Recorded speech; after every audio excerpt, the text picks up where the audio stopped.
अब देखिए कई लोग कहते हैं प्रश्न करने वाले पीछे नहीं हटते महाराज, बहुत प्रश्न करते हैं और प्रश्न कर कर पूछते हैं गुरु जी ये कलश के ऊपर आम के पत्ते क्यों लगते हैं, उसका उत्तर है ये, ध्यान दीजिए। प्रश्न बहुत है तो उसके उत्तर भी बहुत है, बस उसको समझने वाला चाहिए। और आप लोगों को तो आज बहुत बहुत भगवान ने कृपा करी है, जो आप पहले दिन ही कलश स्थापना होती और पहले दिन ही आपको ये ज्ञान हो जाए कि बच्चे पूछें कि कलश क्यों रखा जाता है, कलश के ऊपर आम के पत्ते क्यों लगाए जाते हैं, कलश के ऊपर नारियल क्यों रखा जाता है, कलश के ऊपर 9 बार मोली क्यों बांधी जाती है, मोली मतलब लच्छा नाड़ा 9 बार क्यों लपेटा जाता है नारियल के ऊपर, कलश के ऊपर जब रखते हैं।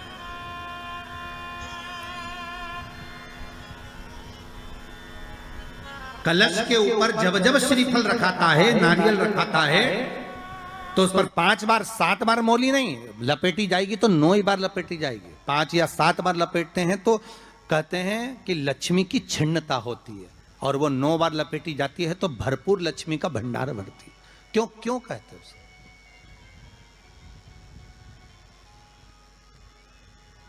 महाराज आम के पल्लव, तो मैं केवल आपसे इतना सा निवेदन करना चाहती हूँ, आपसे केवल इतना कहना चाहती हूँ कि प्रभु मेरे मन का संशय मिटा दीजिए, और जो आम का वृक्ष मेरे पति के साथ जलकर भस्म हुआ है उसकी विनती को आप स्वीकार कर लीजिए, आप उसके लिए भी कुछ कृपा कर दीजिए।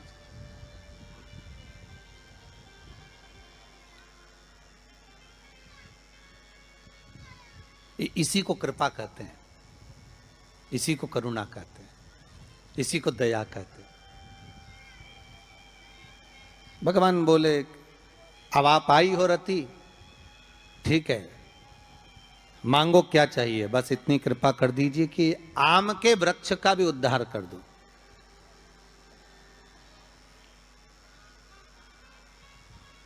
शिवजी ने कहा हम वर प्रदान करते हैं रति, जहां शिव और शक्ति है, जहां 33 कोटि देवता इस कलश के अंदर विराजमान होंगे, उस जगह पर स्वयं कंठ पर जहां पर मेरा निवास होगा, उस जगह पर ये आम के पल्लव अमृत के तुल्य माने जाएंगे, और इनका निवास हमारे ही हाथ में, हमारे ही हस्त कमल में विराजमान होगा, हमारे ही हाथ में। कितना सुंदर है महाराज जी। उस आम के पल्लव की महत्वता को जरा जानिएगा, बहुत बहुत ध्यान दीजिएगा।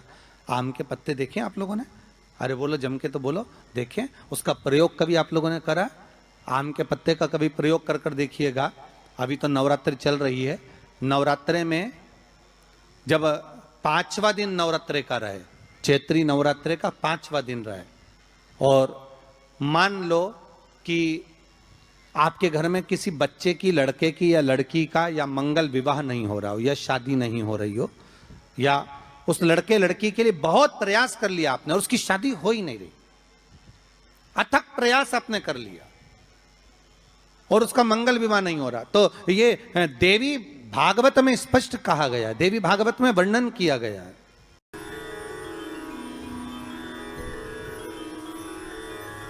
अब आम के पल्लव को बाबा ने विराजमान किया, अब आया है उसके ऊपर क्या रखते हो? श्रीफल, नारियल, ठीक है।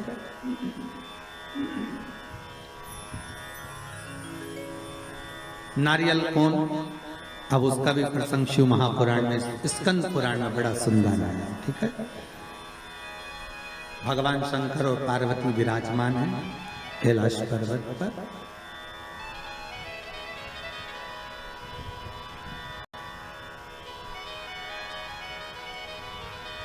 भगवान शिव के मन में बात आई, शंकर भगवान ने मां पार्वती जी से कहा, ए जगतधात्री, हाँ प्रभु बोलिए, सुनो।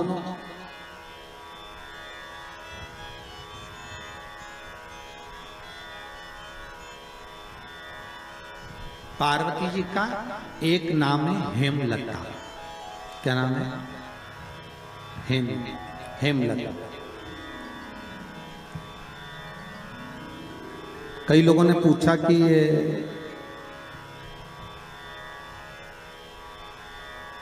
जो पार्वती जी का हेमलती जो नाम है, नाम था हेमलती, अब उसको कर दिया हेमलता, है ना। तो ये माता पार्वती का हेमलती नाम किस जगह पर पड़ा? तो देवी भागवत में आता है कि जिस जगह पर शंकर भगवान ने पार्वती से एक बात कही कि हमारा मन है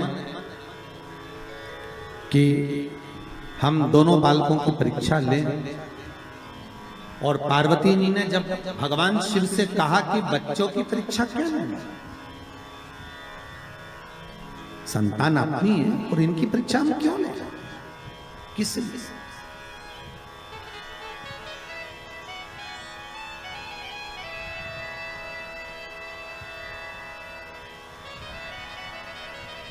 मां पार्वती का जो नाम है हेमलती, हेमलता, इसका कारण केवल इतना था कि ये अपने पति को भी ज्ञान दे देती थी। कई बार इन्होंने समझाया है शिव जी को कि आप ये ना करिए,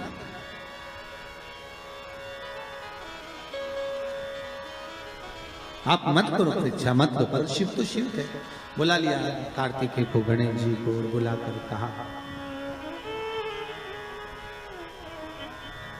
बुलाकर बोले जो पृथ्वी की परिक्रमा पहले कर कर आएगा वो प्रथम गिनती में पूजा जाएगा, प्रथम भाग उसको पूज्य करते हैं। ठीक है, जाओ परिक्रमा कर कर आओ। अब गणेश जी महाराज बैठ गए चूहे पर, कार्तिकेय बैठ गए मोर पर। अब कार्तिकेय घर के बड़े थे, उनको ये बात भान में थी, उनको ये बात का ज्ञान था। तो कार्तिकेय जी ने कहा अगर माता पिता का कहना नहीं मानेंगे तो अच्छा नहीं लगेगा। तो कार्तिकेय जी तुरंत मोर पर चढ़कर और परिक्रमा करने निकल गए। अब गणेश जी तो चूहे को बुलाए, फिर चूहा भग गया, फिर पकड़ के लाए, फिर चूहा भग गया।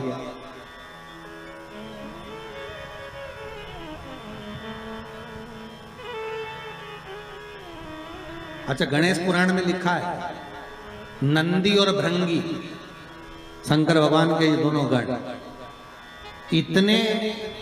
इतने एबले थे महाराज कि गणेश जी जब जब चूहे पे बैठते थे और नंदी और भृंगी चूहे को अपने पास खिलाने के लिए बुला लेते।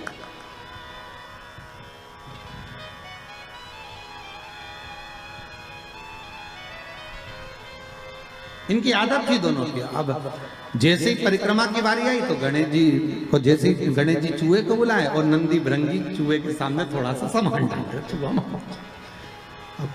बड़ी तकलीफ। गणेश जी को लगा कि आखिर कारण क्या है। तो गणेश जी ने देख लिया कि ये नंदी भृंगी ने करी यार, तो नंदी भृंगी को देखकर कह दिया आप नंदीश्वर, ये अच्छी बात नहीं है, आप मेरा चूहा बार बार बुला लेते हो, तो तुम ले जाओ चूहे को, जा। अब उन्होंने चूहे पर बैठ गए, बैठकर जैसे चले शंकर जी के पास में तो शिव जी को प्रणाम कर कर कहा पिताजी परिक्रमा करने जा रहा हूं। शंकर बोले जा। अब इनको क्या मालूम था कि यहीं लगा लेगा।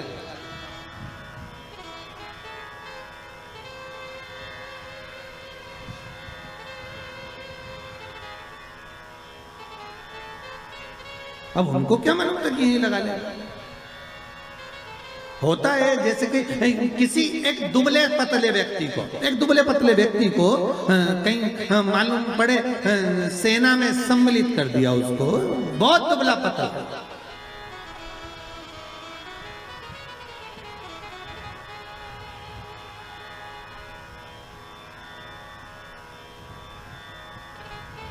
और उससे कहा जाए तो अफगानिस्तान की ओर से लड़ेगा, ले ये गोला बम का और ले जा। और उसने कहा मेरे में इतना जुनून है कि मैं पूरे देश को उड़ा दूंगा और अफगानिस्तान को जिता दूंगा। और मालूम पड़े उसको भेज दिया और इतना बड़ा बम देके भेजा। और मालूम पड़े जैसे ये बॉर्डर पे पहुंचा और तेजी से हवा चल गई तो घूम गया। मालूम पड़े वही उठाकर अफगानिस्तान पर फेंक दिया। अब जिस सेना से लड़ रहा था उसी सेना को निपटा दिया। अब सोचने में सब पड़ गए कि क्यों रे तुझे लड़ने के लिए वहां भेजा था, बम फेंकना था वहां, तो क्या गलती मेरी थोड़ी ना, बम तो मैं वहीं के लिए लेकर गया था, पर हवा गलत चल गई, उसने उड़ाकर मुंह इधर कर दिया तो बम इधर चल गया। गणेश जी से पूछा कि तुमको भेजा था कि तुम पृथ्वी की परिक्रमा करने जाओ, तो तुम ये क्या कर रहे हो? गणेश जी बोले पिताजी शांत रहिए और परिक्रमा लगाने दीजिए। और परिक्रमा लगाई गणेश जी महाराज ने, एक नहीं 3, और 3 परिक्रमा लगा के सामने खड़े हो गए। पिताजी वर दीजिए। पिताजी ने पूछा काय का वर? पृथ्वी की परिक्रमा करके आया। शंकर भगवान बोले बता, मेरे आजू बाजू घूम लिया और क्या पृथ्वी की परिक्रमा कर लिया।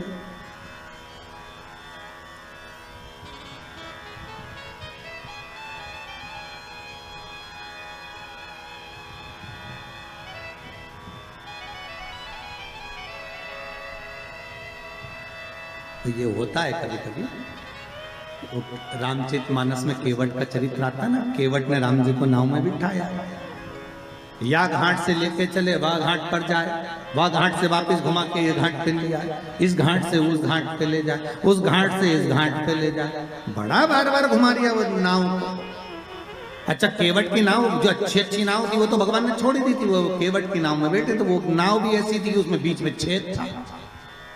और लक्ष्मण जी ने कहा भी था भैया इसकी नाव में मत बैठो, छेद है। राम जी बोले कितना दयालु है बेचारा, कैसा सीधा साधा एकांत में बैठा, इसी की नाव में बैठूंगा मैं तो बस बैठूं। लक्ष्मण जी ने मना भी करा, और जैसे ही लक्ष्मण जी ऊपर चढ़े तो केवट ने अपना पिछोड़ा उतार के दे दिया, लो लक्ष्मण भैया।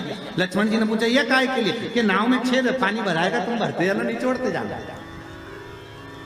अब लक्ष्मण जी वो पानी को बार बार निचोड़ रहे बार, और वो नाव को घुमाते जा रही है यहाँ से वहां, बार बार इधर जाए उधर जाए उधर। तो इतने में सबसे ज्यादा गुस्सा किसको आना चाहिए बोलो? लक्ष्मण को आना चाहिए ना, कि मतलब हम तो निचोड़ निचोड़ के मर जाए।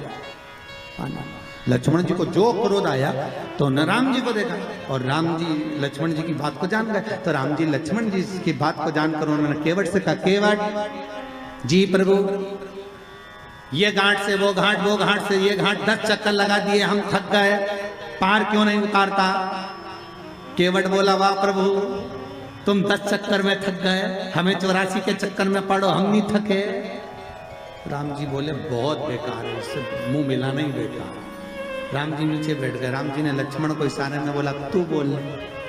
और लक्ष्मण जी उठ के खड़े हो गए, धनुष को बाण लेकर, रुक जा तू, अभी तेरे प्राणों को हरता हूं, अभी प्राणों को हरता हूं तेरे। क्या समझता है तू? परेशान कर रखा है, पार क्यों नहीं करता? इतने में केवट बोले ए भैया लक्ष्मण क्रोध तो दिखाना मत, और ये समझना मत कि हम तुम्हें पहचानते नहीं है। तुम पूर्व में शेषनाग,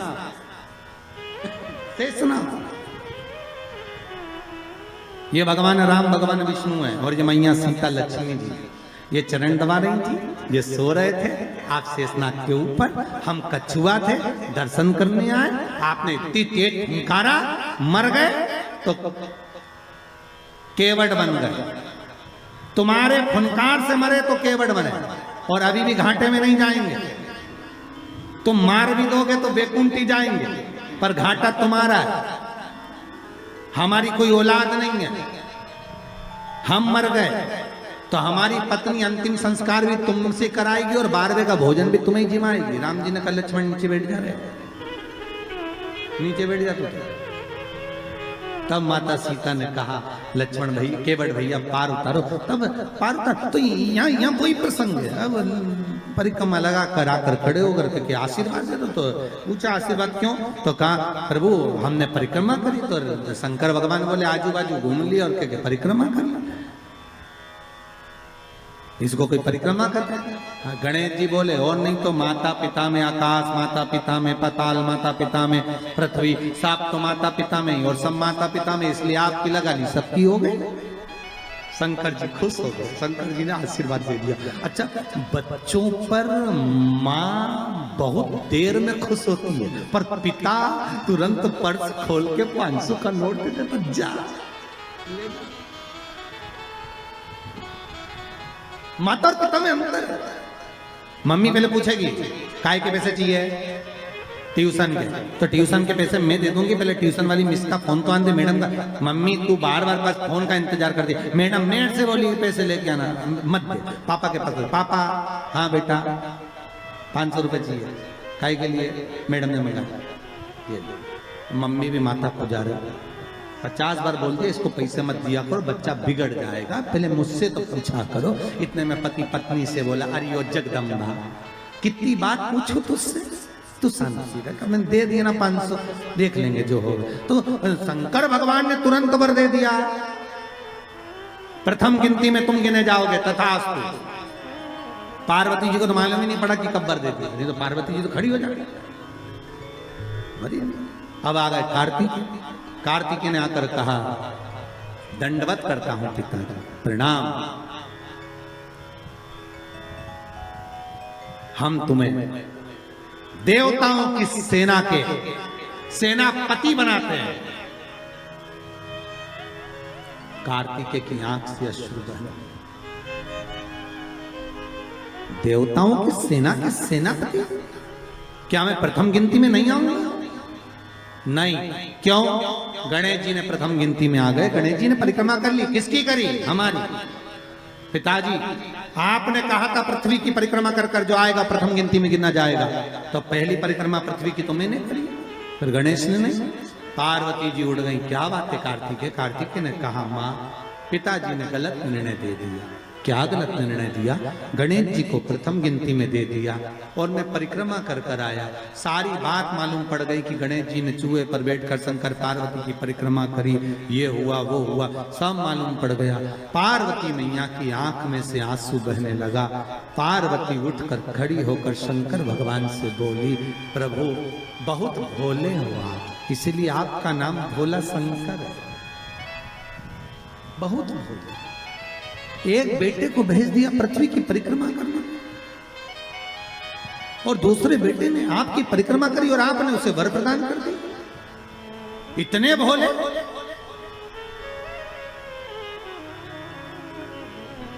पुत्रों में भेद कर दिया।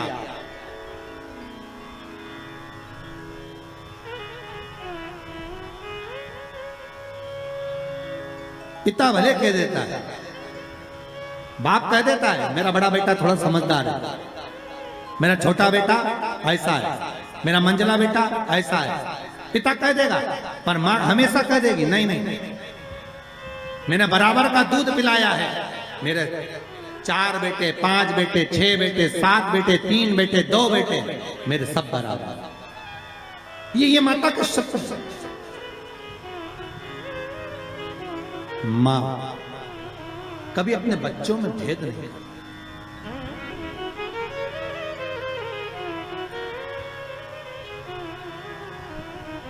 पूत कपूत सुने हैं परना, माता सुनी कुमाता।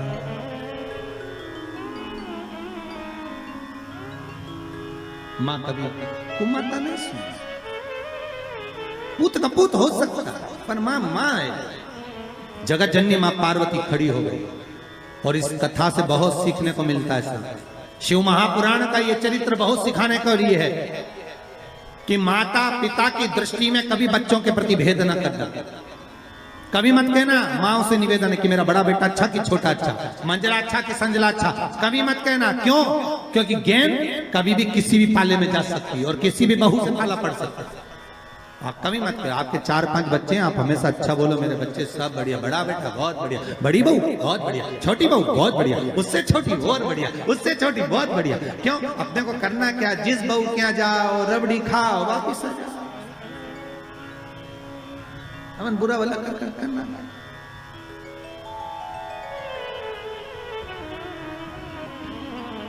बहुत बढ़िया, क्या चलता।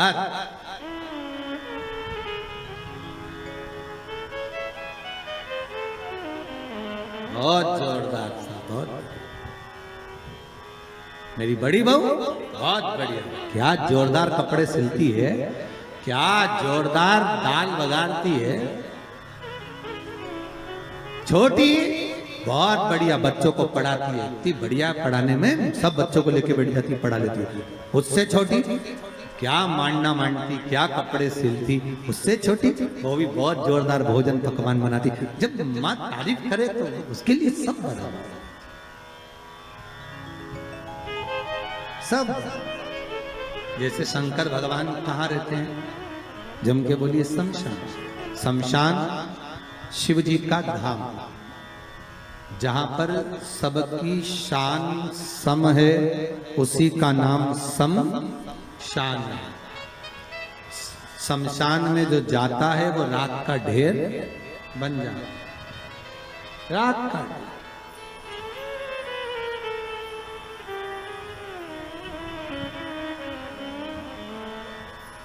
अच्छे से अच्छा पैसे वाला भी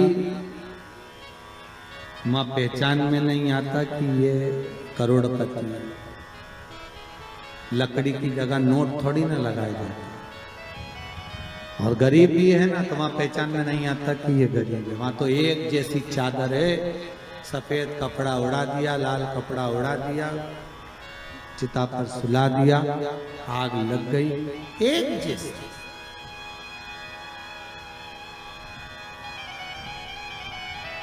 कपड़े में भले चमक ना हो, पर चेहरे की चमक बता देती है कि ये कौन है।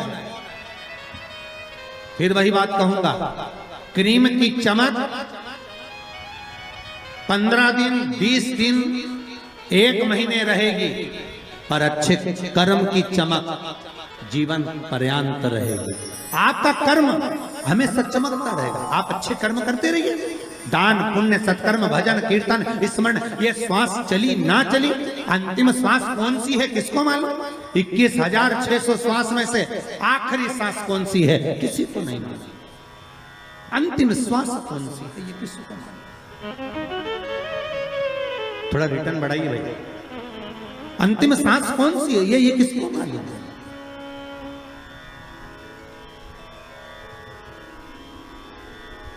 किसने देखी कि आखिरी श्वास कौन सी है हमारी? बस श्वास श्वास में राम कहो और वृथा जन्म मत खोए, ना जाने इस श्वास का फिर आवन होए ना।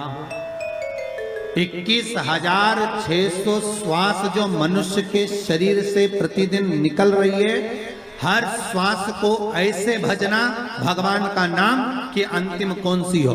दान, पुण्य, संकीर्तन, स्मरण अपने हाथों से कर लिया। और अब तो ये कोरोना महामारी में तो और नहीं मालूम पड़ रहा कि कब मालूम पड़े 13 ब्राह्मण भी जिम पाएंगे कि नहीं जिम पाएंगे, वो स्थिति है। कई भक्तों के फोन आते हैं, गुरुजी वो कोरोना महामारी में वो शांत हो गए, अब हम ब्राह्मण कैसे जी में, वो आने को तैयार नहीं, ब्राह्मण आएंगे नहीं। हमने भी कहा मत बुला, नहीं आएगा क्यों? क्योंकि उस महामारी में कौन आएगा तुम्हारे? क्या करें? दान पुण्य स्मरण तक नहीं हो पाएगा। क्या कर लिया हाथों से तो कर लिया, जीवन का फिर। पार्वती जी ने कहा ये आपने श्रेष्ठ नहीं किया। पार्वती जी बोली मुझे अच्छा नहीं लगा आपने निर्णय जो दिया। क्या चाहती हो पार्वती? पार्वती जी कहती हैं आज मुझे एक वर देना पड़ेगा। बोलिए क्या वर चाहिए? भोलेनाथ मुझे वर ये चाहिए कि आज के बाद आपकी कोई परिक्रमा ही ना हो। मुझे वर दे दो कि शंकर की परिक्रमा कभी नहीं होगी। नवरात्रि का व्रत किसने किया? उत्तर दीजिए।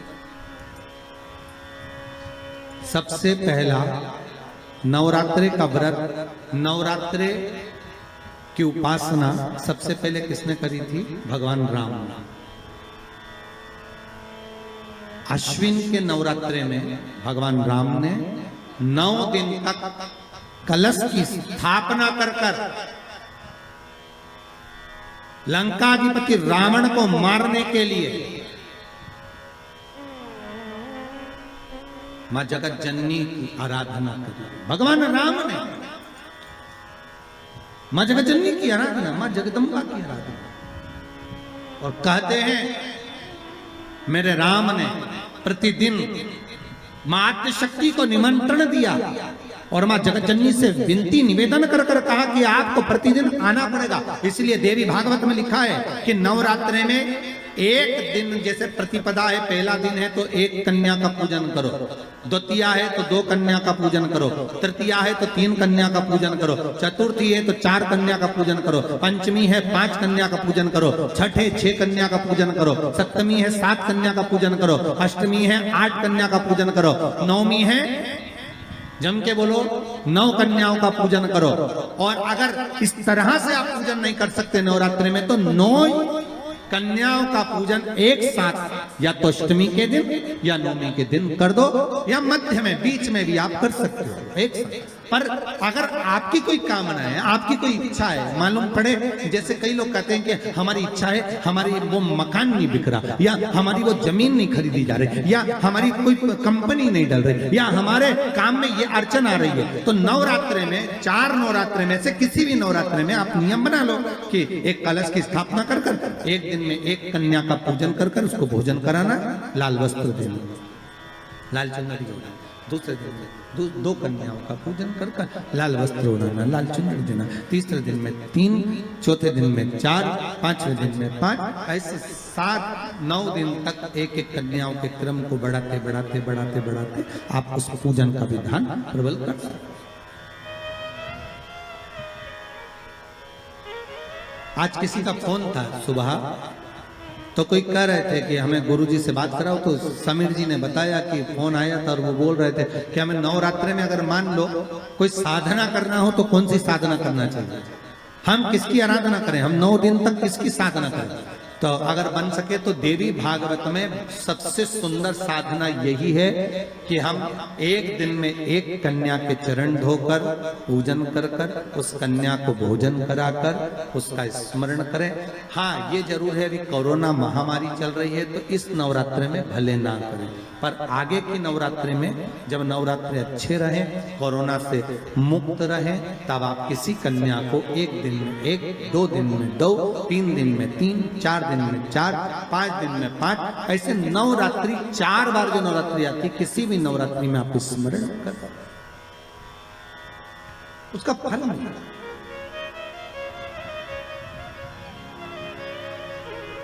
उसका फल होगा।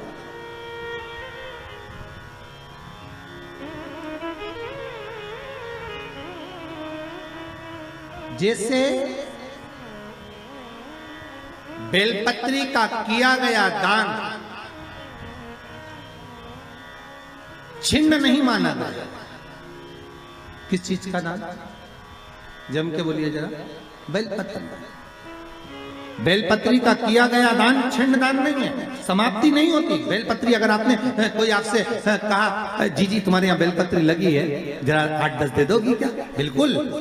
और उससे कहो बेलपत्र तू मत तोड़, हम तोड़ कर देते, और अपने हाथ से बेलपत्र निकाल कर उसको दो दान।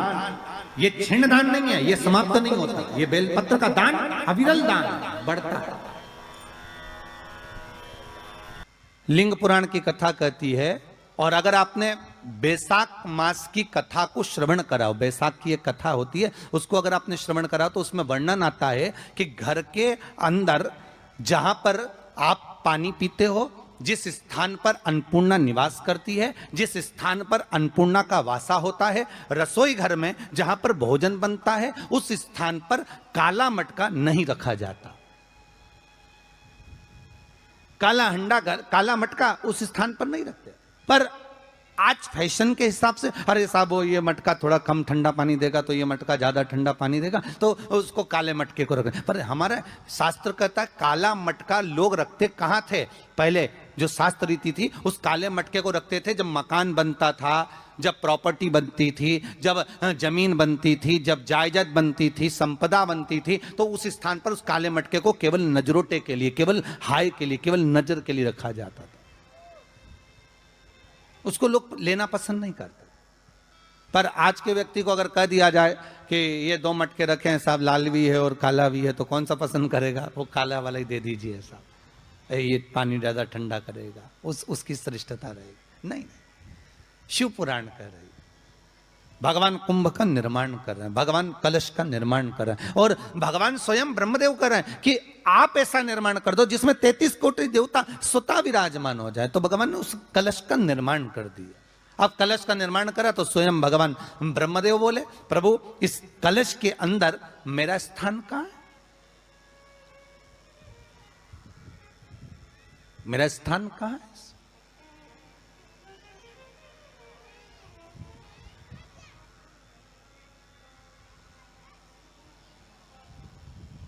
बहुत ध्यान देना महाराज, कलश का जो मुख होता है उस मुख पर भगवान विष्णु का स्थान होता है। किसका स्थान है? भगवान विष्णु का। थोड़ा सा नीचे आओगे, जहां से कलश का मुख दबा हुआ होता है, वह जगह भगवान स्वयं शिव की होती है। किसकी जगह है? भगवान शंकर की। कलश का अग्रभाग, नीचे का भाग जहां से फैला हुआ होता है, वहां ब्रह्मा का आधिपत्य स्थापित होता है। फिर कलश का जो नीचे का भाग होता है वो भगवान शिव और शक्ति का स्थान होता है। कलश के बाहरी भाग में, जहां पर बाहर का हिस्सा होता है, उस कलश के बाहरी भाग में 33 कोटि देवताओं को भगवान शंकर ने लाकर विराजमान किया होता है। महाराज भगवान शंकर 33 कोटि देवताओं को निमंत्रण देकर उस कलश में विराजमान कर दिया।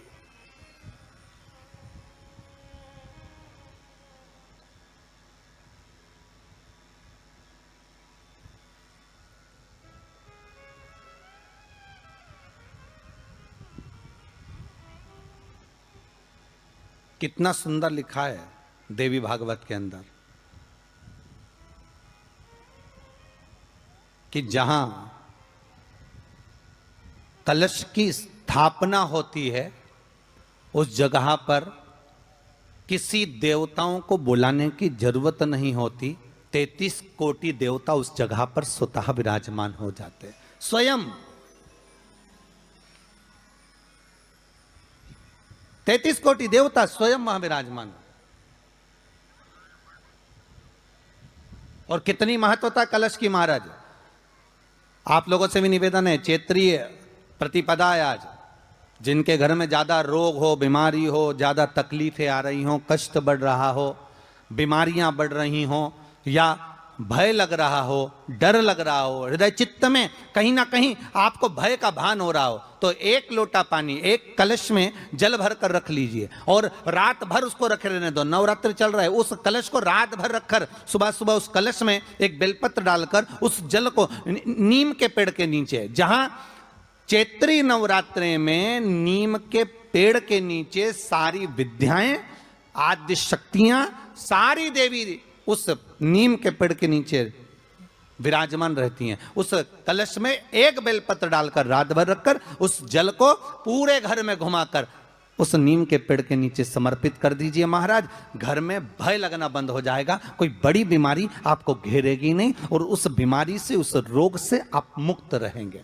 उस बीमारी से, उस रोग से आप मुक्त पाएंगे, वो बीमारी आपको घेर नहीं पाएगी। कलश का भगवान निर्मित कर दिए। ये कलश मेरा प्रतिबिंब है। अब कलश मेरा प्रतिबिंब है ये तो कहा, पर भगवान शिव के पास में आकर स्वयं कामदेव की धर्म पत्नी रति रो पड़ी। आंखों से शंकर भगवान ने पार्वती को तथास्तु कह दिया। आज के बाद शंकर के मंदिर में शिवलिंग की कोई परिक्रमा नहीं करेगा। कभी आपने करते हुए देखा किसी को? नहीं। शंकर की परिक्रमा होगी तो आधी यहां से चालू होगी, वहां तक जाओगे फिर वापिस आगे। यहां तक शिव महापुराण की कथा कहती है कि शंकर की आरती के बाद जो परिक्रमा भी होती है ना, वो भी पूरी नहीं करना चाहिए, आधी कर कर वापिस हो जाना चाहिए।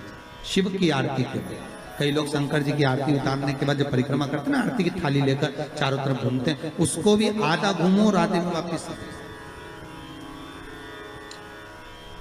शिव परिक्रमा कर वर दीजिए आप वर प्रदान करो, हमें वर दे दो। पार्वती मैं तुझे वर देता हूं कि शिव की परिक्रमा आप कोई नहीं करे।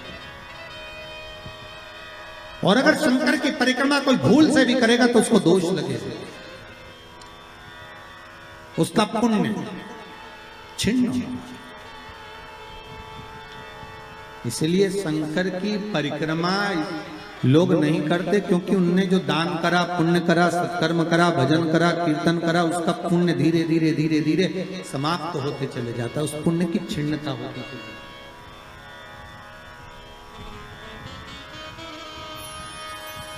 नहीं, पार्वती जी बोली प्रभु हम एक मेरा निवेदन स्वीकार करेंगे, बोलो क्या बात है। पार्वती जी बोलती आपने गणेश जी को प्रथम पद दिया है, तो इस कार्तिकेय को भी प्रथम पद प्रदान करिए। शिव जी बोले ये नहीं हो सकता, क्योंकि प्रथम पद एक ही होता है, प्रथम पद केवल एक होगा और वो एक पद मैंने प्रदान कर दिया। अब मैं दूसरा पद कैसे दे सकता, मैं दूसरा पद कैसे प्रदान कर सकता, मैं दूसरा पद कैसे दे सकता। पार्वती एक काम हो सकता, बोलिए प्रभु मैं कार्तिकेय को कुछ ऐसा बना देता हूं कि जहां पर गणेश प्रथम पद में रहेगा तो ये कार्तिकेय भी प्रथम पद में पूजा जाएगा, बना दीजिए। भगवान शंकर ने कार्तिकेय को श्रीफल का निर्माण कर दिया, स्कंद पुराण का क्या बनाया है, श्रीफल, नारियल। ये नारियल किसका प्रतिबिंब है, तो कहा ये कार्तिकेय जी का प्रतिबिंब है। किसका प्रतिबिंब है, कार्तिकेय जी का। तो गणेश जी की पूजन जो कलश के रूप में होती है, तो उसके ऊपर जो श्रीफल रखाता है वो स्कंद देव है, कार्तिकेय, वो स्कंद देव, वो कार्तिकेय।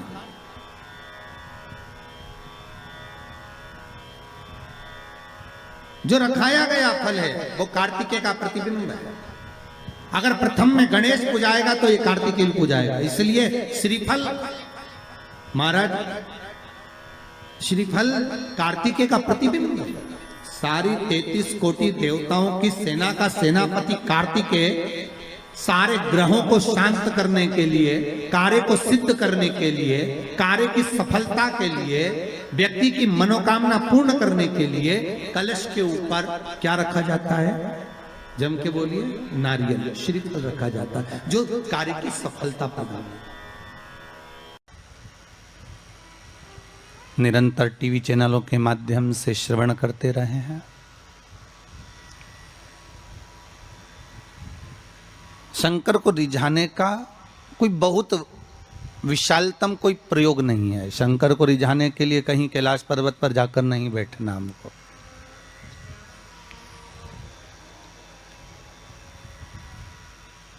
शिव को रिझाने के लिए कहीं हमें किसी घाट पर जाकर नहीं बैठना है।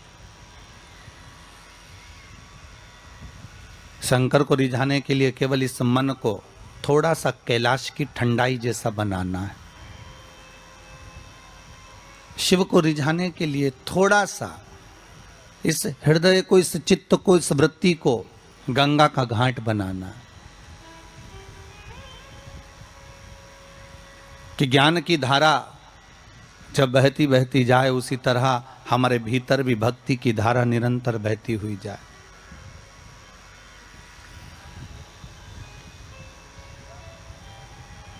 हम भी इस मन को, चित्त को, वृत्ति को कहीं ना कहीं भगवान का कैलाश बना लें। हमें कलश, कौन सा स्थान, जम के बोलिए, कलश। कलश देखा है आप लोगों ने, कुंभ कलश।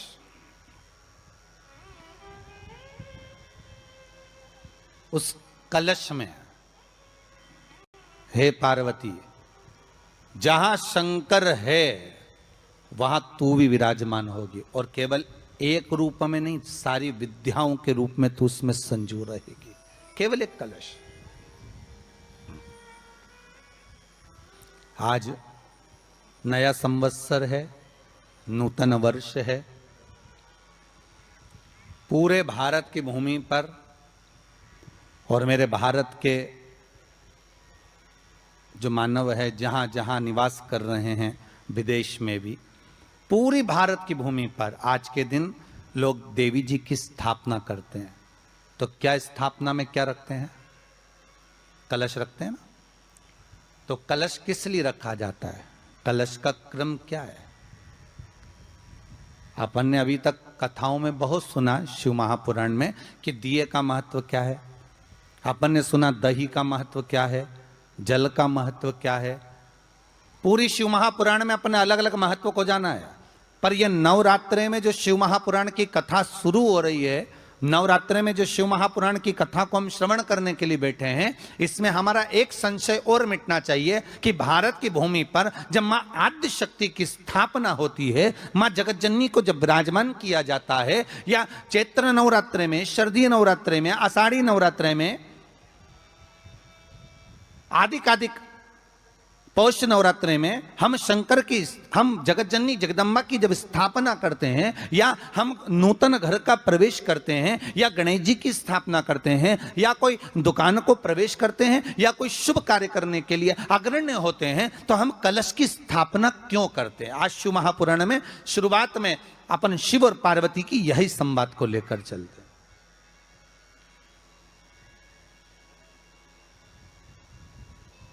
आखिर कलश में ऐसा क्या है? कलश के अंदर आखिर ऐसा क्या विराजमान है कि 33 कोटि देवता उस कलश के अंदर आकर बैठ जाते हैं? महाराज,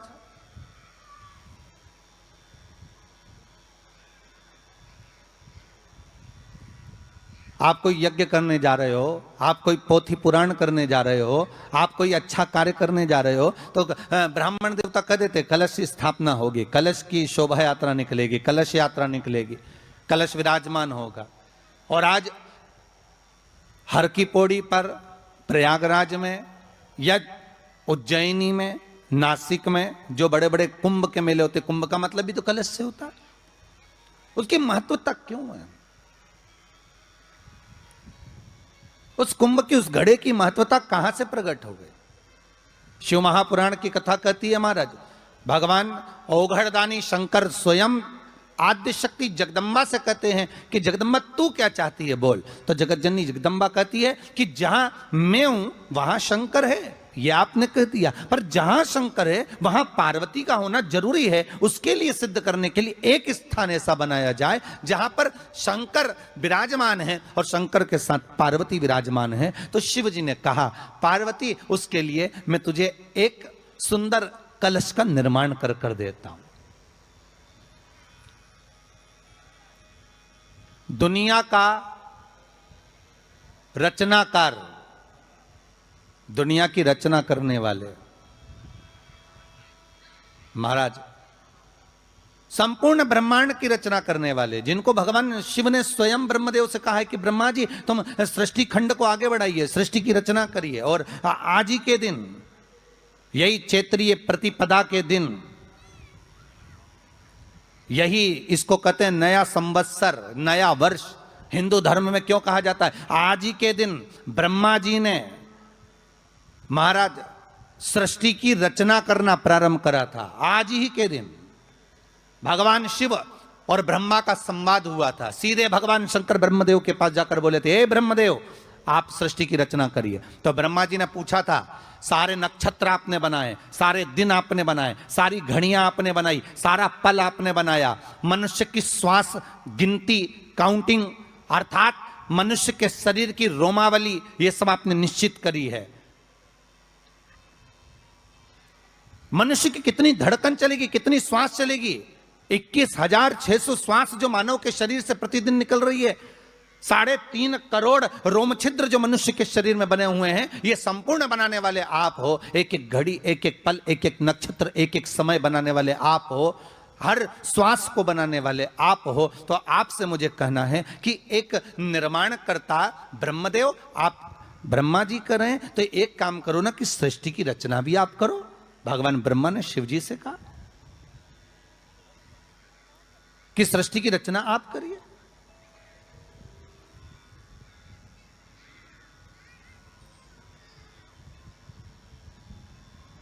महाराज भगवान ओघड़दानी त्रिकालदर्शी शंभु कहते हैं, मेरा कैलाशी मेरा शिव कहता है, नहीं नहीं नहीं, नहीं। ब्रह्मदेव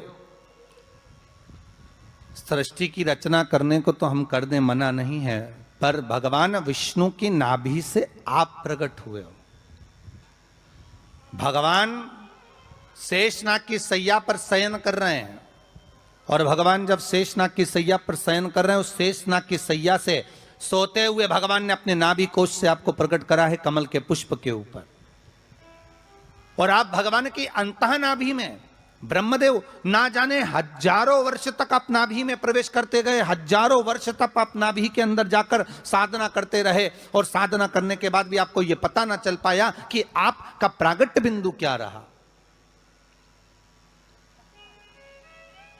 ब्रह्मदेव, सृष्टि की रचना आप करिए।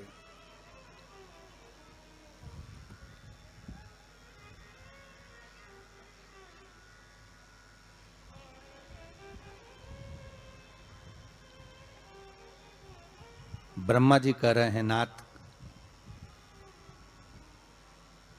इस सारे ब्रह्मांड को रचना करना है, कर दूंगा, मना नहीं है, पर रचना करता भगवान ब्रह्मा जी कहते हैं कि मैं संसार को एकाग्रित करूं, उससे पहले 33 कोटि देवताओं को मुझे एकाग्रित करना है, और सारे 33 कोटि देवता एक जगह पर आकर विराजमान हो जाएं, ऐसी कोई व्यवस्था करना है।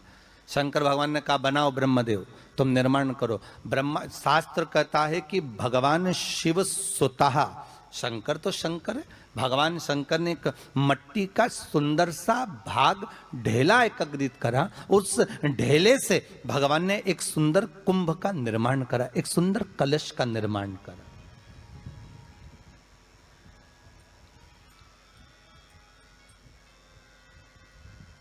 देखिए कितनी सुंदर कथा है। अगर आप लिंग पुराण में इस कथा को निकालोगे तो एक आनंद की अनुभूति और होगी। अगर किसी के मन में संशय हो कि यह कथा कहाँ से ली गई है, तो लिंग पुराण में से आप इसको निकालिए। उसमें वर्णन किया गया कि सफेद मट्टी का शिवलिंग, लाल मट्टी का शिवलिंग, पीली मट्टी का शिवलिंग, काली मट्टी का शिवलिंग, उस शिवलिंग के निर्माण के पहले जब भगवान का पूजन करने के लिए पात्र की जरूरत पड़ी, तो उस पात्र का निर्माण किसने करवाया था? और सबसे पहला पात्र निर्मित, सबसे पहला पात्र का निर्माण, ये तांबा, सोना, चांदी, पीतल, इनके पात्र तो बाद में बने साहब। सबसे पहला पात्र बना ही काय का था? जम के बोलिए जरा, काय का बना था? सबसे पहला पात्र था ये मिट्टी का। आज भी हिंदू धर्म में भले तुम्हारे घर में सोने के कलश हो, भले चांदी के कलश हो, भले तुम्हारे घर में पीतल और तांबे के पात्र रखे हों, पर आज भी अगर ब्राह्मण कहेंगे कि हमें कोई यज्ञ करना है, अनुष्ठान करना है, हमें ये स्थापना करना है, तो ब्राह्मण एक ही बात कहेंगे कि तांबा, पीतल, चांदी के हमें पात्र नहीं चाहिए। ब्राह्मण कहेगा हमें मिट्टी के कलश ला कर रखो।